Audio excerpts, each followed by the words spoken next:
It's your appeal. How would that work if I said yes as far as the sequencing? Okay, so the way it would work would be the appellant would present initial argument, you would respond and present your cross appeal. Then there would be rebuttal in response to the cross appeal, and then you would have rebuttal, response, your rebuttal, and then your response to the cross appeal, and then you would have rebuttal. You also have 15 minutes for my, Total. So you needed it, that's why I'm asking the question.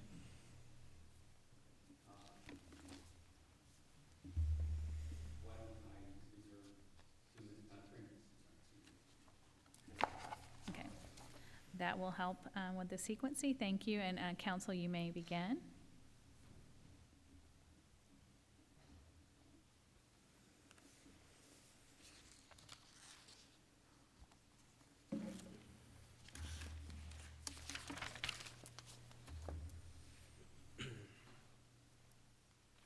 Good afternoon, Your Honors, and may it please the Court. Samuel Spinner with Conroy Simberg on behalf of the appellants and cross appellees, Palm Beach County School District and Sedgwick CMS. If I could please reserve 7 minutes of my time for my rebuttal and cross argument as well.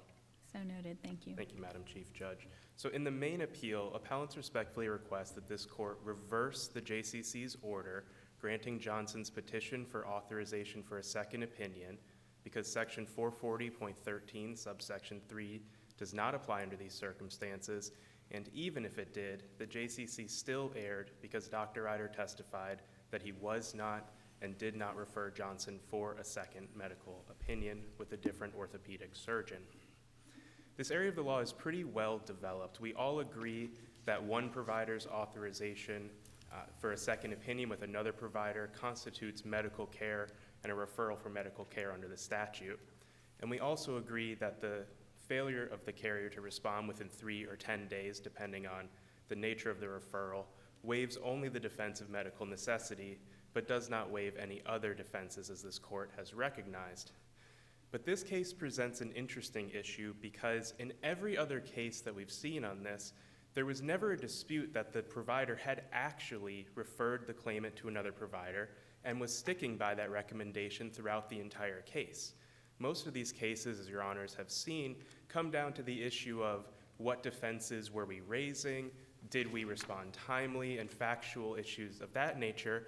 But this is the only case where you have a provider telling the judge, I did not refer Johnson. All I did was essentially document his request to me, and I don't think that referral's not that it's not medically necessary, but that I did not intend to refer Johnson to. Is that the way you would characterize the DWC 25? That it was just reporting what the claimant had asked for?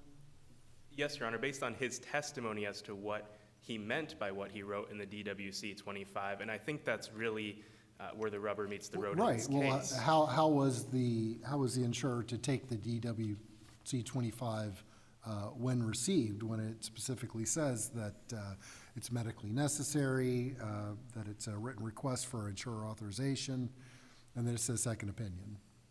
Understood, Your Honor. So the adjuster in this case certainly took a bit of a gamble because she, based on her experience and her dealings with Dr. Ryder and her understanding of the law, read this and read the progress note, and he said, you know what, I don't think that this request came from Johnson. I think it came from Dr. Ryder. I think it came from Johnson.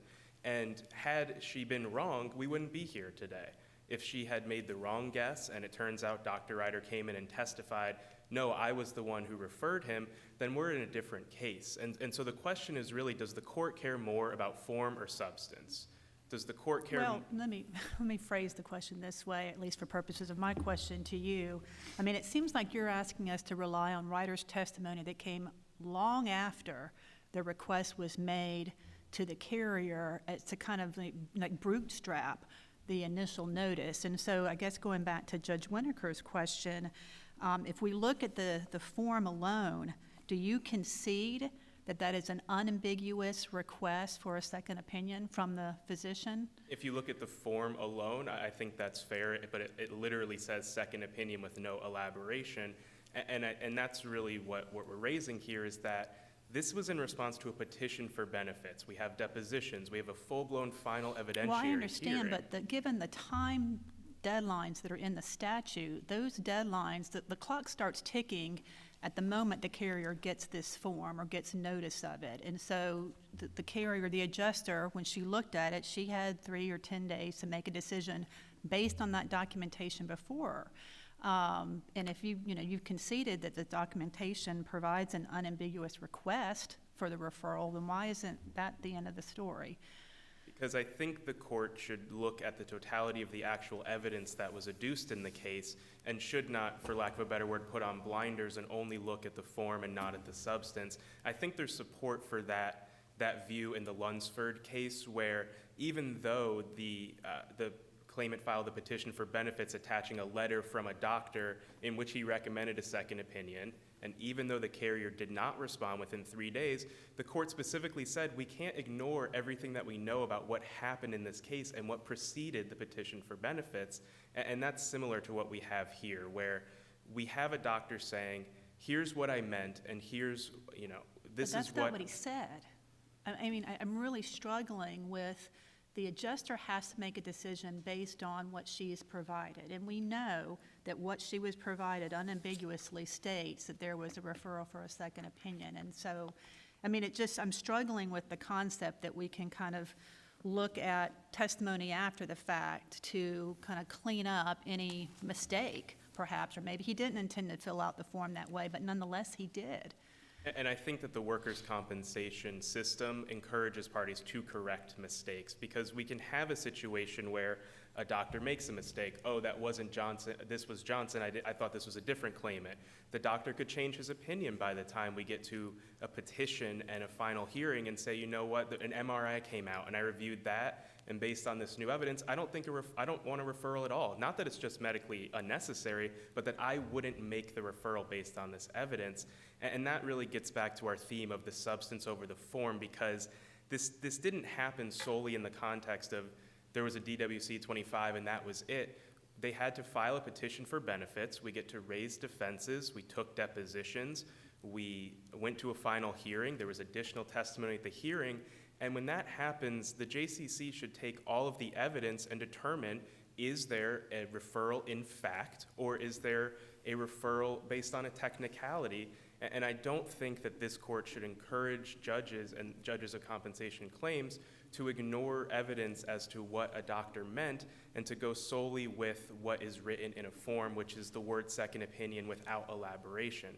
And again, we could have been wrong in this case, but we happen to be right that the genesis of this opinion did not come from Dr. Ryder, and he's not an attorney, he's a doctor. He wrote this in the form, and maybe he didn't understand the full consequences legally of what that would mean in this case, but the court should encourage viewing all of the evidence. We have all of this testimony, and we're asking really for a simple rule in that if the evidence shows that the doctor did not make or is not making a referral, that should be the end of the analysis.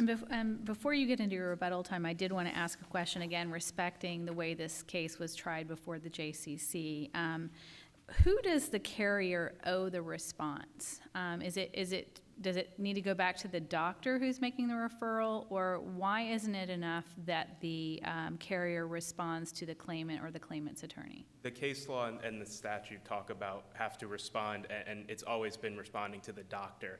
Now, certainly that's a point in our favor in that we did respond to claimant's counsel within 3 days, but we didn't make the argument that that was a response to the provider under the statute, and that's what the case law has talked about, is you have to respond to the doctor's office. And had we done that, maybe we would have clarified this earlier.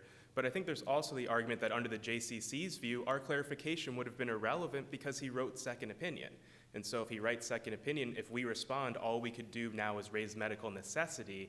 And what we're asking for is for the ability to argue that there was no referral in fact to begin with. And there, as I said, there's situations where things can change, mistakes could be made. Taking it to the very extreme, someone could forge a DWC 25 form, and if we don't respond in 3 days, we can never make the argument that that's what happened. And so because this came in on a petition for benefits, asking for this opinion, the court, as an element of that claim, necessarily had to find that a referral existed. And when Dr. Ryder came in, he was unequivocal in his testimony. I didn't make the referral. I documented Johnson's request. It's not medically necessary. There's nothing another orthopedic surgeon could do that I'm not qualified to do myself, which is why he said that he wouldn't have made this referral. And so while he might not have understood the legal ramifications of what he wrote in that form, our position is that should not have been the end of the analysis, and that this court should craft a very simple rule that if the evidence does not show, once we have the petition and once we have all the proceedings, the evidence doesn't show that a doctor is actually referring the claimant for a second opinion, that should be the end of the analysis, and the petition for the second opinion should be denied because the existence of a referral is, of course, an element of the claim for the second opinion. And so for those reasons, that is the approach we'd ask this court to adopt, and we'd ask that your honors reverse the JCC's order to the extent it grants Johnson's petition for the second opinion, and I'll reserve the remainder of my time for the rebuttal and the cross appeal. Thank you.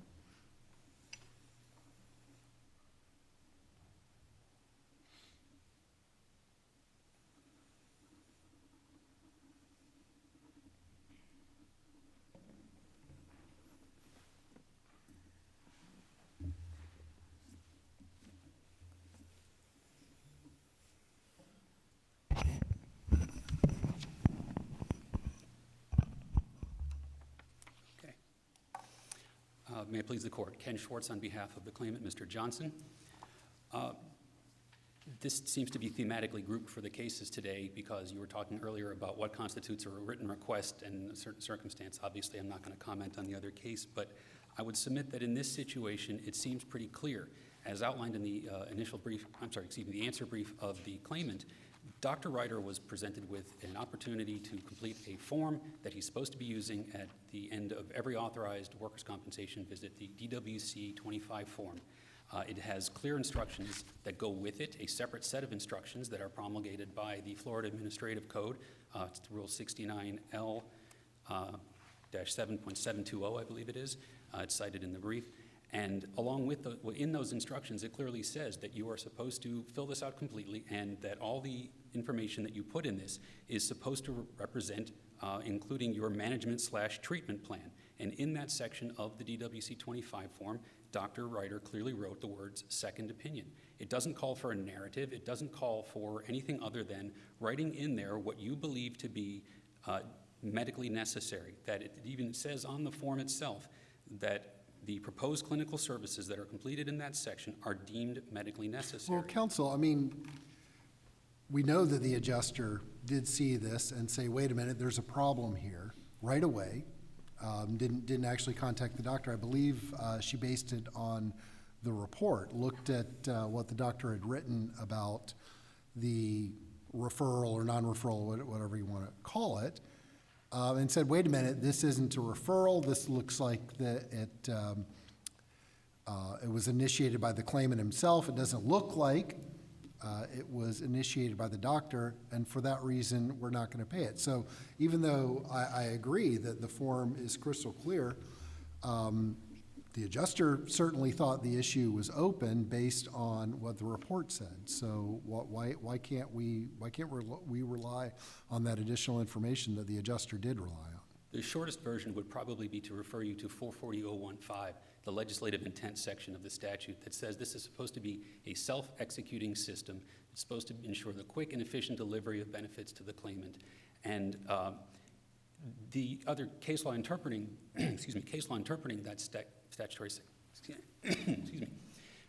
the case law interpreting that statutory section refers to fundamentally the workers' compensation system being an employer-carrier monitored system. Well, if the adjuster had any question in her mind as to what Dr. Ryder meant when he wrote on this mandatory form, second opinion, without any equivocations to it, she should have picked up the phone and contacted him, written him a letter, done something to contact him, but she didn't. To quote opposing counsel, the adjuster took a gamble. She gambled, and it turns out that although the doctor did later on make a statement at the deposition months later that, no, I was really doing this at the initiation of the claimant, he nonetheless had the opportunity from the very beginning to not put on the DWC second opinion to simply note somewhere that the claimant made a request for a second opinion, and I either have no comment on it, or I don't think it's reasonable or medically necessary, or whatever else the doctor might have wanted to say. But what he did do was he put on the form that it's a second opinion in the section that indicates this is a medically necessary claim for care, and the adjuster did nothing in response to it. So if the adjuster does nothing in response, are we supposed to then go ahead and say, all right, the carrier did nothing, they didn't waive it, so the statute really means nothing if they don't respond within 10 days. Instead, we, the claimant's bar, are supposed to set the deposition of the doctor to make sure that he really meant what he put in writing on a form that's, as you say, clear and unequivocal. And in every single case, we are no longer going to be considering the quick and efficient delivery of benefits. We're going to litigate every single referral to a specialist. I agree, but, I mean, surely this isn't a case where you're forced to relitigate or re-ask what is something that's already clear. Again, there was already evidence at the time that the adjuster believed that this wasn't authorized based on Dr. Ryder's report. So doesn't that make a difference? I'm not quite sure what you're asking. Does it Well- make a difference that there's additional information? Yes, but we have something that's crystal clear on its face that shouldn't be ignored. Or if it is ignored, it's at the peril of the employer carrier. Counsel, let me ask it this way. This is an experienced adjuster. She clearly had concerns based on the progress notes or whatever you call it. What response would have been sufficient under the statute to not waive the medical necessity defense? I think she very easily could have taken the email that she wrote back to counsel in response to his initial request, where he forwarded the DWC 25, and simply put a fax cover sheet and asked, is this medically necessary? That would So have the taken her an response extra would minute. go back to the physician, to Dr. Ryder. Okay. And that kind of goes to a question that the chief asked appellant's counsel is there any statutory authority for this response to go, to the physician as opposed to the employer carrier's counsel? I mean, or does that originate from case law? I think that it's a plain reading of the statute, because the statute says that the carrier has to respond to a request. Well, where does the request come from? I guess that's the crux of the appellant's argument here. The genesis, if it came from the claimant, then it doesn't constitute a request that has to be responded to. But in this case, that's a moot point, because the doctor did, by virtue of the DWC 25, in fact, make an unequivocal request for a second opinion. Just because the narrative says something that makes that a little bit more ambiguous doesn't change the fact that he did make a request. So if you're looking at when a doctor makes a request, then a response must come to something. So it would go to the doctor in response to the request from the doctor. And that comes straight out of the statute, as I read it. What happens when the employer carrier grants that request? When the employer carrier grants the request for a second Right. opinion, Yeah, what's the process, generally speaking? generally speaking, they pick a doctor because they still maintain control of medical care in most cases. They would say that Dr. So-and-so is now authorized for a second medical opinion. The claimant would then go see that doctor at the carrier's expense, and depending on what the referring physician wanted, he could then set up his own protocol. In this case, according to Dr. Ryder, what he said was the claimant should return in a month or after the second opinion. So that would have been what happened in this case. What really happened, and this is outside the record, so I don't know if you can feel free to do with what you will, but the claimant, because the benefit was denied, the second opinion was denied, he went and got one on his own. He then brought that second opinion back to Dr. Ryder, and Dr. Ryder, in fact, recommended a third surgery and performed it.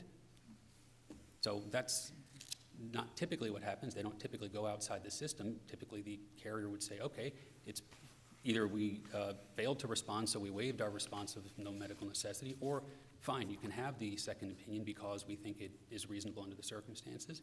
You go and you get an opinion, come back, and then the doctor just deals with it in the ordinary course of his medical opinions.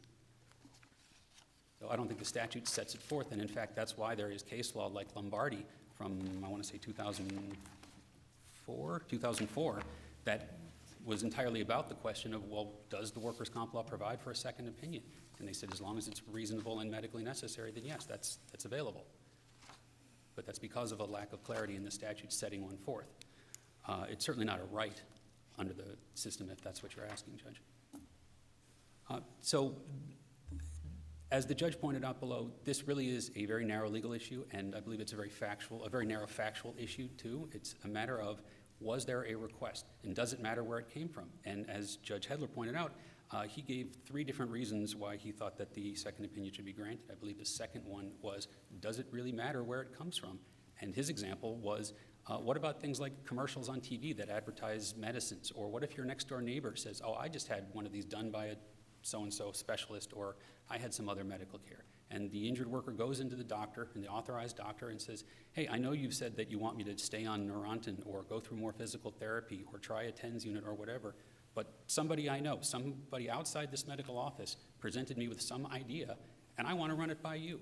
The doctor then has the opportunity to say, yeah, that's a good idea, or it's not a good idea, or you know what, sure, why not?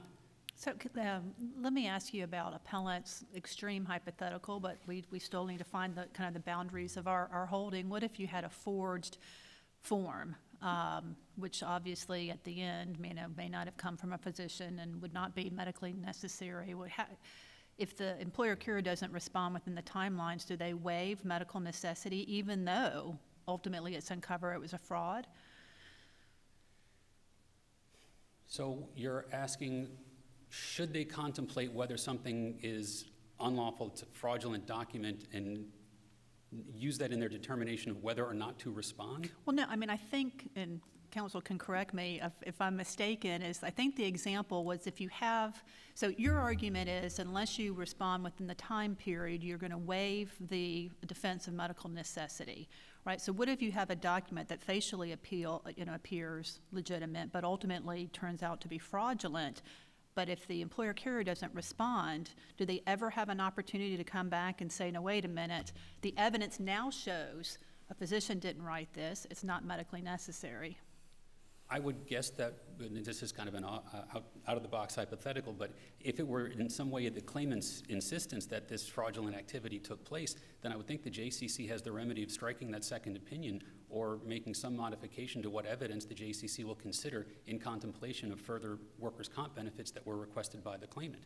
If this had absolutely nothing to do with the claimant whatsoever, I fail to see why the claimant should be prejudiced by it. If somehow outside the claimant's knowledge some fraudulent form is presented to a carrier that says that a medical benefit is necessary, the medical benefit is provided to the claimant, should the JCC be allowed to say, you know what, no, I'm going to take those things away from you now, even though you had nothing to do with it? So I think we're getting way outside of our facts here, but to the extent that it's the claimant's fault, then the claimant should be held responsible for his actions. But that's not the case here, and it's certainly not the case frequently or even regularly. I think the JCC has powers. The judge can do all things conformable to law pursuant to 440.33 sub 1 to maintain order in the progress of the case. So there's also the rules of civil procedure on things like fraud. So if there's a judgment rendered and turns out it was fraudulent, well, the judge has some powers. But here what we have is merely an ambiguity, but I think it's an easily resolved ambiguity because, as we've discussed, the DWC is crystal clear on its face. And to the extent that counsel argues that perhaps Dr. Reiter didn't know what he was doing, with all due respect, I think that's disingenuous because Dr. Reiter's been doing this a very long time, not as long as the adjuster's been doing this, but he's been practicing medicine in South Florida, handling workers' comp cases for many years. I can't speculate on how many of these DWC forms he's filled out, but I'd be willing to bet it's in the thousands, if not at least the high hundreds. And he knows. He knows what he has to do. He knows what the rules are. The rules are published. We're all responsible for following the rules that we operate under, and he voluntarily takes workers' compensation cases. And so he should be tasked with knowing that when he fills out a form that clearly says on it that whatever you put in this space is going to be deemed medically necessary, if he doesn't want it to be deemed medically necessary, he shouldn't put it there. So I see that my time is almost up. I reserved time earlier before, but the cross-appellant will rest on the briefs. Thank you, counsel.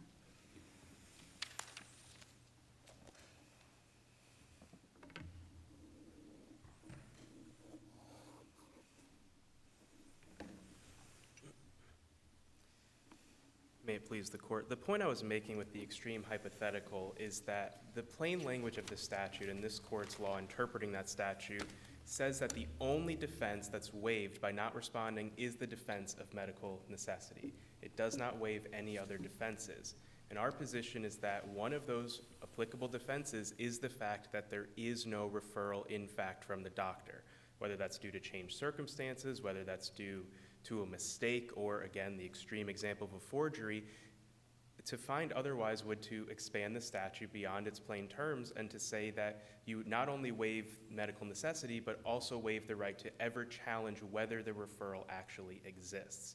And that's why I brought up that hypothetical, because this doesn't happen in most cases. In most cases, the doctor makes the referral and they never retract it, which is why this is a case of first impression. But under the facts of this case, we should have been able to present the argument that Dr. Ryder was not standing by what was in his form, that he was not referring the claimant, and that's a separate issue from medical necessity. Whether a referral exists is not the same as whether that referral is medically necessary. We believe that that's an element of the claim as well as a valid defense, and that we should So, be able. let me interrupt you. So are you saying that this form was not a referral at all because it didn't name another physician, that it shouldn't even be considered a referral, and therefore you should be allowed to challenge whether it actually was a referral at a later time, even if you're not challenging medical necessity? Yes, Your Honor. I think I'm not saying that it was not a referral based on what was in the form, but that it wasn't a referral based on what Dr. Ryder testified to and his opinion and what he meant by what he put in the form. And what we're asking for is for the opportunity in these cases to be able to, when the circumstances support it, to be able to argue there is no referral, the doctor's not standing by what he wrote. That could, again, be due to a mistake. It could be due to a change in his opinion, and that happens all the time. Doctors might make a referral, and by the time we get to a hearing or a depot, they might have additional evidence. They might have reconsidered. There could be new developments in medicine. There could be all host of reasons why they're no longer making the referral that they made. And we believe that because this court has already interpreted the statute as saying the only waived defense is medical necessity, we should retain the right to, under the circumstances in the rare case like this where it happens, to be able to argue, we've looked at the testimony, we had a full-blown evidentiary hearing, and the doctor is not referring the claimant, and under those circumstances, we should be able to make that argument. And in this case, we did, and the JCC rejected it. For that reason, we believe that that should be reversed, because in reality, Dr. Ryder is not recommending at the time a second opinion. And just briefly as to the cross appeal, I know counsel rested on the briefs. The JCC's order is supported by competent substantial evidence in that Johnson testified there was multiple reasons for which he retired. He voluntarily explained this issue with his wife pestering him daily to retire and wanting to travel with her, and the JCC took that in connection with his other testimony and ultimately determined that Johnson voluntarily retired, which was a superseding cause of any wage loss, and that he was not entitled to any TPD benefits because he voluntarily chose to retire. He didn't look for another job. He's never returned to work. And I think most importantly is that he testified he would not have accepted any offer even if we had made it or made it more times. And so I think the JCC's order is well reasoned, and that competent substantial evidence supports it with regard to the TPD claim. And so for these reasons, we ask that Your Honors reverse the JCC's order as to the second opinion and affirm the JCC's order as to the claim for TPD for that 3-month period. Thank you, counsel. Thank you, Your Thank you both. This court is adjourned. All rise.